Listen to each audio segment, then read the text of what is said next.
we need a black Playboy. We need a black Vixen. We need a black Blacked. We need a Black that's about black women. What are you doing for the other girls that are coming in? Female rappers are able to get away with much more sexuality than we as porn stars are.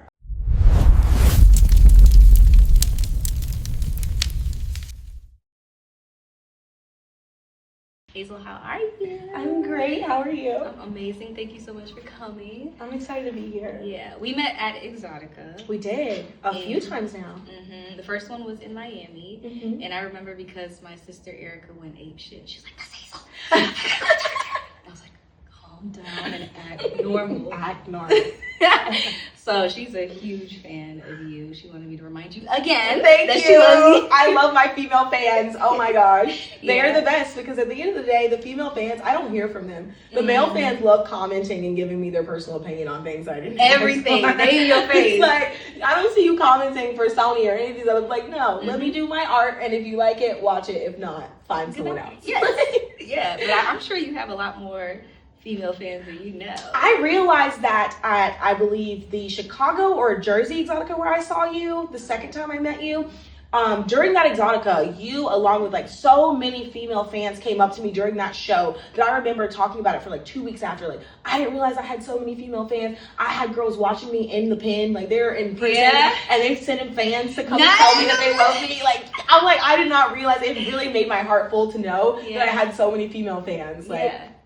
So, okay, we were just talking about In Melanin, and you said before it was a whole production company. Yes. That it was a community. So is that community just for entertainers? Is it for all women, or what is that? It is not specifically for women. It is for POC creatives. Okay. And so that means the talent, that means the cameramen, that means the editors, that means the marketing and assistants, that means like the entire community of POC people within the adult entertainment industry, or just the entertainment industry as a whole. Okay. For me, that community includes all of those people that I just mentioned, including and the models. That's awesome.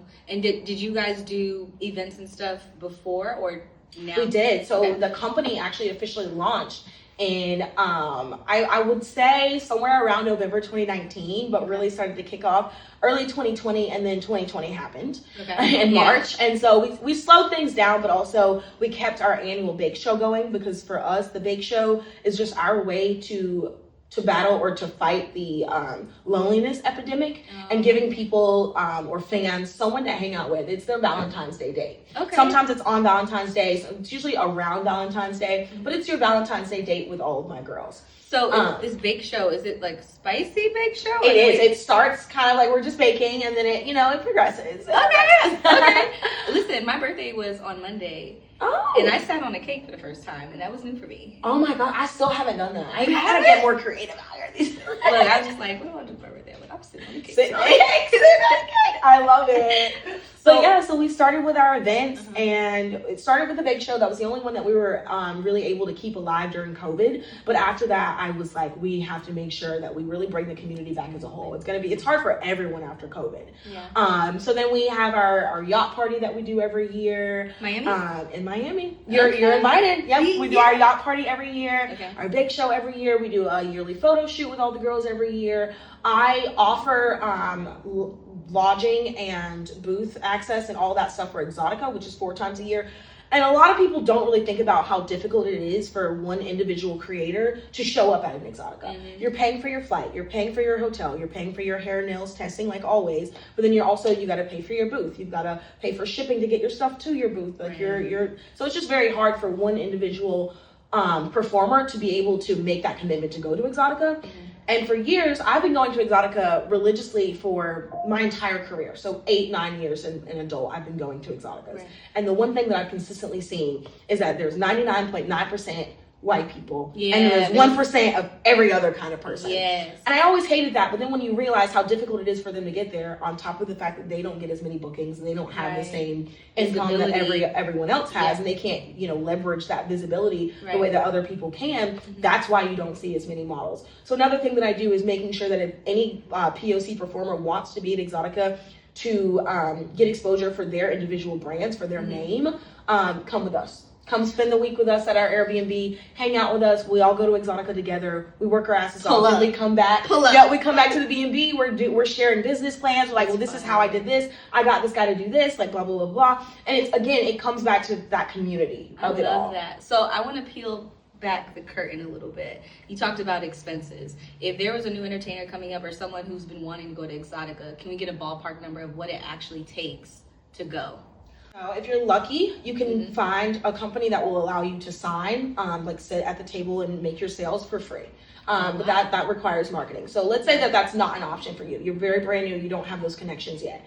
You're going to spend $700 to $900 on the booth itself. You're going to spend, if you can't pack smartly and get all of your products within the suitcase with all your clothes and all your other stuff, charge you for suitcases now. So you're probably going to end up shipping your merch because you need clothes, lingerie, all this stuff for your actual sell that your products need to be shipped. So the shipping costs to and from. That has run me over the years anywhere between $200 and $600. So that's 6 plus 7. So we're already at about 13. Like, $1,300. Then you have to think about your flight. You have to think about your hotel for that 4 or 5 days. You have to do hair, nails, testing again. So that's probably all going to come up. Makeup, multiple days. If you can't do it yourself, which I've had to learn how to do it myself because the cost of doing makeup every time, it's a lot. It is. And so I would say with all of that included, you're going to spend somewhere around, if you're on the cheap end and you're really trying to be smart about it, $2,500. But if you really want to do a good job, make sure you have everything you need, $3,000 or more. Okay, and that's for each, each location, right? For exactly. Each one. Because Exotica travels. How many cities? There's 4 of them. It's New Jersey, Edison, New Jersey, Chicago. I forget the city. I think it's just Chicago, and then Miami, and then DC. Yeah. So it's going to cost you. It is going to cost you a pretty penny to be in either of those cities. For Jersey, it's like you're paying New York cost really at the end of the day for shipping and flights and hotels, etc. Because it's right over the border. It's a 20-minute drive into New York from Edison, New Jersey. But yeah, so $3,000 for a person that's new in the industry and is only getting booked maybe 2 to 3 times a month is very, very difficult to pull off.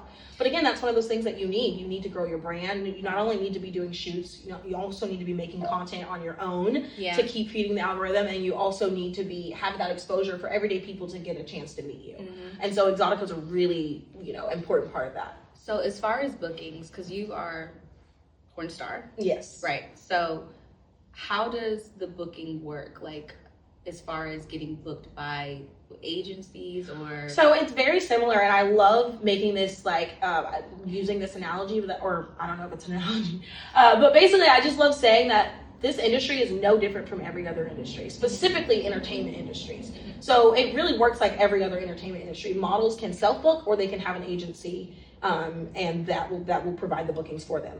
If you're self-booking, as you know, you need to have connections, you need to be able to network, you need to be able to be in the spaces where you can get those bookings for yourself. So that's still an option in adult. If you've got the name and you don't want to be under an agency, you can, contact the people you need to contact to make sure that you're still getting booked as often as you need. But if you're just starting out, it's probably going to be in your best, it's in your best interest to have an agent because the agents have the connections that you don't have yet. And so you get signed with an agency, they give you a yes/no list because this is foreign. So what are you okay with doing? What are you not okay with doing? So that we can, if they ask for certain girls, we know not to send you out for the girls that are okay with anal. We know not to send you out with the girls that are okay with, blah, blah, blah. And so it's basically very similar to, I would say modeling or even, rappers, music industry. You either rappers do it. Are funny. No, but for real, in so many ways, me and my assistant were actually talking about that this morning, how it's very interesting that female rappers are able to get away with much more sexuality than we as porn stars are allowed to get away with. You talking about like the censorship on the internet? Just in general, yeah. The censorship on the internet even more so because so we're censored, but they can sing WAP. They can have their kids singing WAP. They can do the most outrageous things. Yes, like my pussy leaking, do the most, and there's very little censorship in that area. But when it comes to porn, where this is where we're actually supposed to be talking about these kinds of things, it is very much censored. And how have you navigated over the years? I feel like the past even 3 years, there's been a squeeze. Oh yeah. It's like, how do you survive? Less work and more people since COVID. Less work and more people. It's been difficult. Obviously, a lot of pivoting.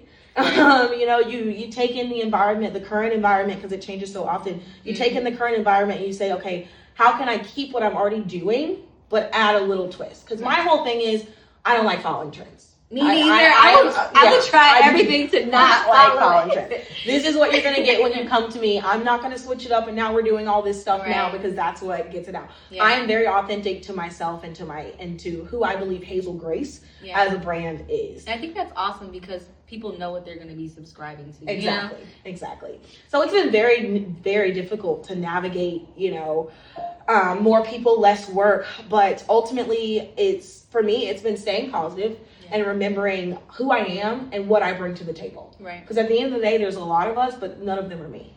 Period. So. All right.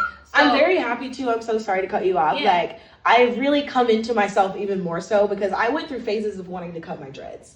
And today I'm known for my dreadlocks. Like, I do get confused with Kira all the time. Literally like a week ago in like Walmart, I got confused. They're like, oh, you're Kira. I am not, but thank you. I appreciate it. It's a compliment. But you could confuse me with someone way worse. So yeah, I appreciate it. But I am known for my hair and for my natural appearance. And actually, I don't see that many. No, I think there's 2 of us, maybe 3. Like, as far as content creators, there's like 4 or 5 that I know that have dreads. Beautiful black women that have dreads. Right. But mainstream, it's me and Kira. That's it. Y'all represent. Yeah, we doing our best.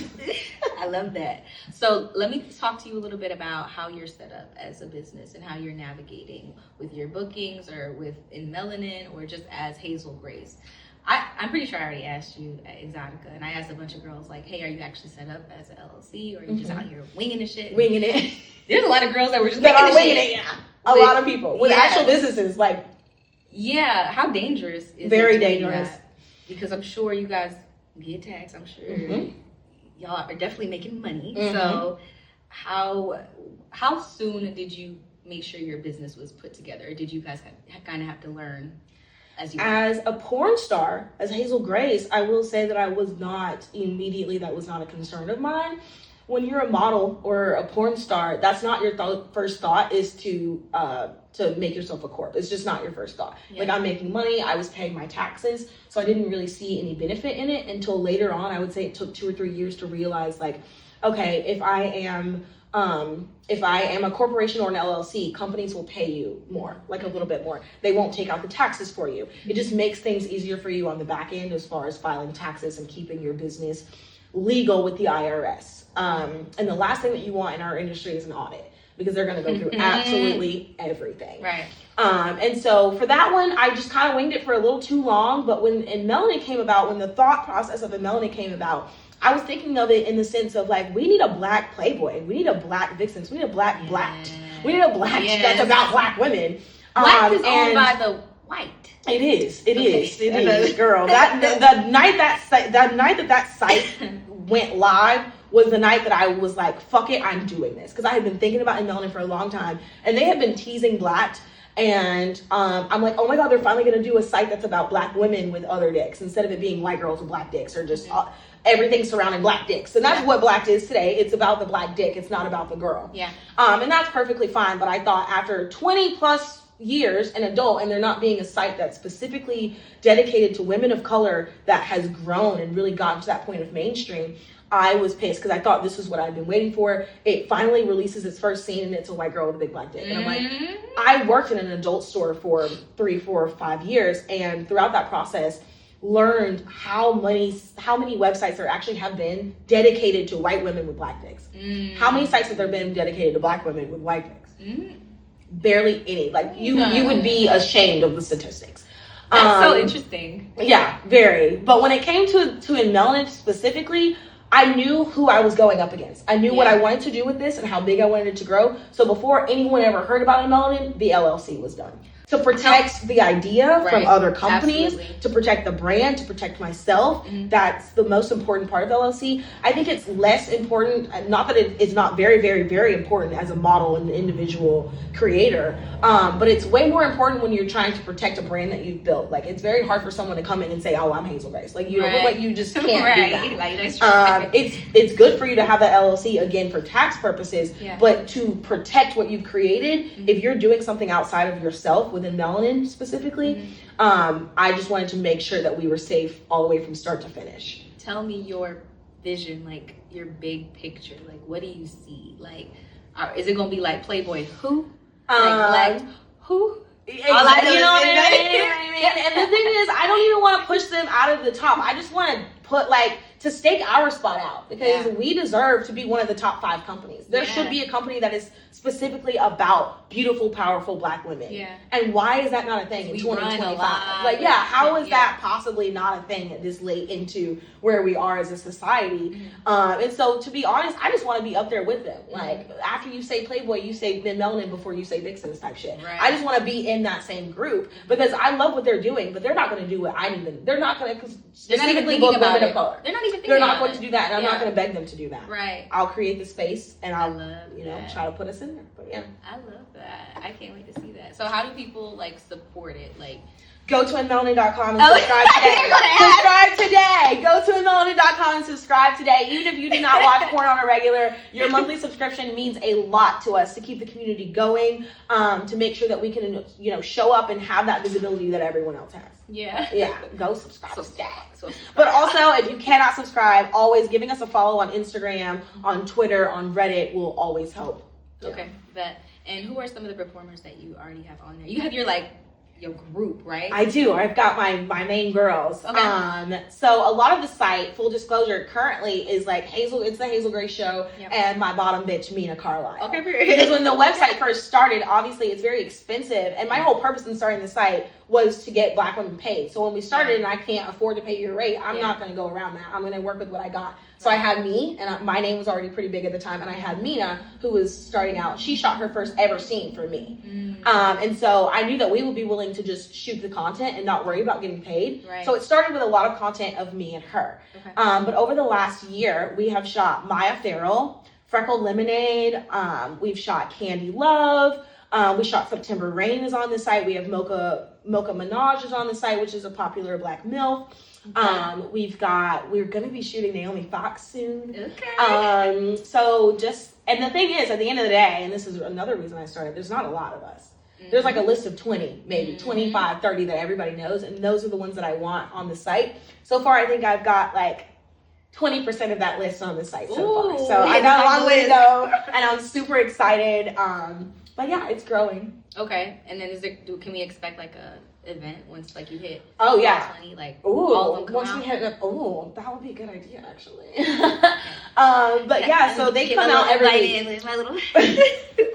We have a new scene come out every single Friday on the site. Oh, y'all are shooting. Yeah, every single Friday, because if the members they deserve, I think our subscription's around $20 a month. Okay. So yeah, that's $5. You get a new scene every Friday. We also upload photo sets, BTS content, etc. How often are you guys shooting? We shoot 4 or 5 scenes a month. Okay. All right. And then we release one a week, sometimes a bonus scene. So we release about 4 to 5 a month too. Okay. We have enough shoots to get us all the way up into 2026 currently. So I'm just trying to make sure we love keep it going. We love it. We love the batch. And in the meantime, I'm just making sure we shoot everybody on that list that we haven't shot yet. I want it to be the site where if you have your favorite Black porn star, it's on this site hands down. You don't have to question it. I love that so we have much. Maya Maze's last scene. We have Nina Diaz's last scene. Okay. And so we've got some stuff on there that's very exclusive. Yeah. That you cannot see anywhere else. Oh my goodness, I'm excited for you. I'm so excited. We just had a facelift on the site. Okay. The background of the site is brown now. It is very much melanin. Chocolate. Yeah. Chocolate. Do y'all have a chocolate photo shoot yet? We do. Oh yeah. We just did a huge photo shoot for our last big show. But yeah, we have lots of great just sets where they're all Black. I wish I had my phone here. Black AF. Black AF. We did a Valentine's Day one. We did a summertime one. It was just seeing the pictures makes me wet, makes me horny. Because there's such a good mix. We have Vietnamese, Black, Afro-Latino, and just mixed Black and white girls within this photo shoot that we did. Mm-hmm. And I just love the different sets that we got. We got a New Year's shoot with all of them, and it just looks so Black. It just looks so, I love it. It does. That's amazing. Okay, so I want to switch gears a little bit, because something that I also just was talking about at Exotica is life after porn, life after the adult industry. You told me that this was your baby. This is my baby. It's your baby. It is. In Melanin. Uh-huh. What are you doing for the other girls that are coming in? Are you having those conversations with them? Because I just feel like when I was a dancer, when I was in any part of the industry, we don't talk about that shit. Yeah, no one's gonna sit down. OG named Vicky. I love you, Vicky. She was like the older stripper in the club, and she was like, "You need to get your Roth IRA. You need to get your 529 college fund for your daughter. Okay. You need to be putting 20." Like when I was new, and I was like, "Okay." I did all of it. I opened all of it, and she's like, "Did you fund it today?" I was like, "No, Vicky. I want to go buy this shit today. Yeah, I'm trying to go buy this, you know." But it's like drug money, you know. It's like it comes so quick and so much, you know. It's kind of hard to plan, especially. Sometimes the girls, or most time the girls are younger coming in. So are you having those conversations with them or kind of trying to position them in a We way? are. We have some OGs on my team. I won't say that I'm the one that's always like, hey, I've got all the answers. Let me tell you how this goes. Yeah. But I have, again, a community around me. Shout out to Fairy Sex Mother. She is a very good friend of mine. We met back in the day in Alabama at the sex store I worked at, way before we both got into this. But I kind of knew that I wanted to be an adult as a porn star. She already knew. She was working on her master's to be a sex therapist. She has her master's. She's available through Pineapple Support for therapy, couples and singles. But she's on my team. She's a very big part of my team, and shout out to her. I'm saying shout out to her because she's always like, I'm not a part of it. No, she is. She's just like, I guess, our support system. Because at the end of the day, she has the knowledge on keeping our mental health safe, keeping our sexual health safe, etc. But yeah, we've got Fairy Sex Mother that's there to answer questions, help the girls out with whatever knowledge she does have. Also, shout out to Charlie Hart.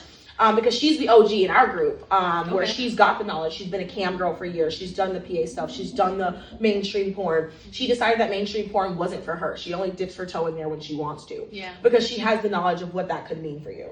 And so I will say that during these community events, like I said, we get together all together about 4 or 5 times a year. Those conversations are happening. Awesome. If you're new in this group and you have questions, we answer those questions. That's awesome. We're going to give you our opinion and also the mainstream opinion. We're going to let you know this is what we think and this is how it's normally done. You don't have to do it this way. Just letting them know that they have options. And also letting, like, what is your trajectory? What do you plan on doing? Right, like, because you have to have a plan. You have to have a plan. Ultimately, you can't help someone that doesn't want to be helped. So if you're willing and able to take our advice, we are more than happy to give it. But I think there's power in planting seeds too, and then also leading by example. And that's what my vision is for the Spicy Hustle. Like, you know, being a dancer, you know, pussy popping on the internet. So, you know, there was, like I said, the money came fast, and then it was like, okay, what now? Like, especially when it came to mental health, like, this is not feeding me in a way that I want it to, and I want to be challenged mentally, and it's just not doing that for me. So for me, it was like the transition was fucking trash, to be honest with you. So I was like, how can I into adult or out of adult? Out. Oh, okay. Out. And I was like, okay, how can I help girls? Because I ended up going into real estate. Oh, okay. And yeah, so I have a background in real estate, and I worked with investors for my first 3 years because I preferred the investment side of it. And I learned all their tips and tricks, and it's not hard. So I was like, yo, the girls who I used to work with would make crazy money. They can do this. They can do this, yeah. So my vision for the Spicy Hustle is to have those conversations more, talk about more the business side, and then also planting those seeds like, hey, you're making that money, but like, what is your long-term? What's your number? You know, and there's a few little programs that I'm coming up with so that we can start like putting together like a tailored system for. If I could say, make sure you put something in there, or make sure that you're acknowledging that every industry is not open to us after adult. Oh, it's not. Yeah. I have several friends that have fully transitioned out of adult now, and I'm still really great friends with them. Lacey London, I love her. Crypto Kitty, shout out. She works in finance now, but it's one of those industries where, okay, you're in an office, you're in a cubicle, you're in this, like, you know, high-rise building, but at the end of the day, there's no eyes on you. So it doesn't become a problem until someone within your workspace recognizes you from your former life. Right. But a lot of times it's quite difficult to even break into many industries just because of the stigma of what you did before. Absolutely. I think it would be a really great conversation to have on why is it that we're not welcome into spaces after the fact. I understand, and I will say that, understanding that I'm not expecting us to be the face of any company. After we've done adult, we shouldn't expect to be the face of Target. We shouldn't expect to be in the front of any place where someone could recognize us. Right. But it's funny because we all do it behind closed We all doors, do it behind closed doors, but there's yeah, that stigma. can't be seen with you, it's tied though. to us, but not female rappers. It's Right. crazy. Right. But yeah, so it's like, I think that's an important conversation to have, because what can you do? It's Exactly. not about what you want to do or, you know, after, what can you do after Right. adult? For me, I know when I joined, I always knew I'm not going to be young and 20 forever. So I need to have some sort of plan after this. Girl, I did not know that. When I was 20, I was like... No, I came in knowing that. I came in knowing I'm not going to be young and dumb forever. No, I did and not so know. I'm going to need to have some sort of retirement plan. And that became In Melanin for me. Yeah. Originally, my retirement plan was, it's called the X event planning. I wanted to do event planning, birthday parties, gender reveals, anniversaries. Yeah. Stuff like that, because I love setting up spaces. Yeah. I love, you know, I thrive on chaos. So the hectic, you know, environment of an calculated event, chaos. yeah, is my exactly. favorite. Yeah. Like the hectic environment of an event, whether that's a photo shoot or like whatever it is, I love that and I thrive on it. So that was my plan. But then when I got the LLC for my event planning business, that was December of 2019. Oh, And COVID happened, and I was like, I don't know if we're going to be able to do events for the next 5-10 years. Like at that point, Yeah. you know, you have to think about how like we thought it was the end of the world when it first happened. Yeah.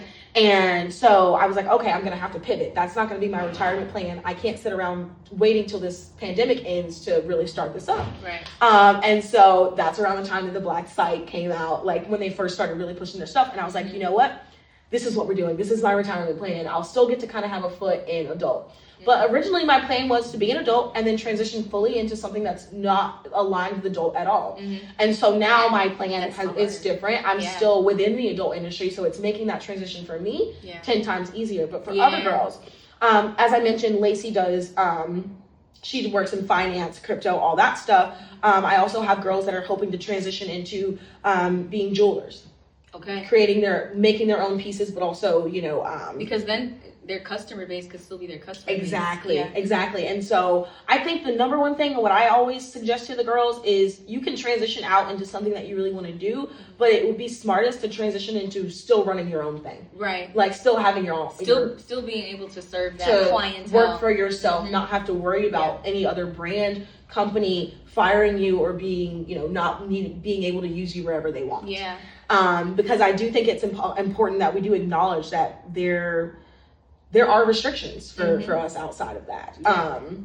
And I technically understand, because the civilians, you know, the men out in the world, they go to Target and they see me, they will get distracted for whatever reason. It's not my fault. It's not our problem at all. But they have to worry about the fact that their customers will not come and do what they came to do, because they're going to be distracted by me and what I used to do. 100%. So I get it, but ultimately that doesn't mean that all fields should be closed off to us. I know, and that's why I think it's important to have those conversations more, and, you know, more pushing what is your financial independence number. And if you are making great money in porn or OF or whatever, maybe you should make sure it's not. Maybe you should put away some of that so you have that monthly income coming in, and then you have like your little nest egg. And when you get out, if you can find something that you want to do, you know, you have the startup money to do that. Right, you have that option. But you know, that money that come every month is so sweet. You know? Yeah, it is. Then you can have the freedom to play and not be stressed out about starting a business, you know, because starting a business is it's so much. It's a lot of work. And if you have to worry about bills and survival, it sucks the fun out of it. And it's usually not fun. Every piece is not fun all the time. No. Yeah. Okay, well, thank you so much for coming. I appreciate it. I've had a ball talking to you, and I hope to see you again very soon. Yes, same. Are you going to be at Miami Exotica? Maybe. Chicago Exotica? Maybe. Come see us. Yeah. Come pull up. My sister lives in Fort Lauderdale. I love Fort Lauderdale. Yeah. Okay, so Miami Exotica, if I can do a little shout out here, we're doing a full weekend of events that weekend. So if you want to post this, feel free. Yeah. But we're actually finally opening up our events to the public now. Okay. So we're doing ticket sales for our events. Instead of just inviting the people we know, like you obviously would get in for free. Yeah. And we always invite our girls, their friends, like our close-knit community. But now we're opening it up. We're going to be selling tickets to our annual yacht party. We're going to be selling tickets to our private pool party. We're going to be selling tickets to our nude beach takeover. Oh, I love nude beach. You know, I actually heard about it and I could not make it that. Oh, the new beach thing that we did last time? Was it you guys? Yeah, it was us. Yeah. It was so fun, girl. It was so fun. We had to change it because we got rained out the day before, so we changed it. And it was still, I was nervous, but it was so much fun. We love interacting with everyday people. Yeah. And I feel like being on Hallover, where it's already that lifestyle, it's the swinger community, so it's a little less like, I'm all up in that community. Yeah, girl. But I can't wait. I would really love for you to come to the events and just get the feel. And talk to my girls. Maybe you can find some more people to interview. Yeah, I will. Yeah, I hope so. Because I'm trying to pump these out, girl. Well, thank you for having me. I really appreciate it. You're welcome. Thank you.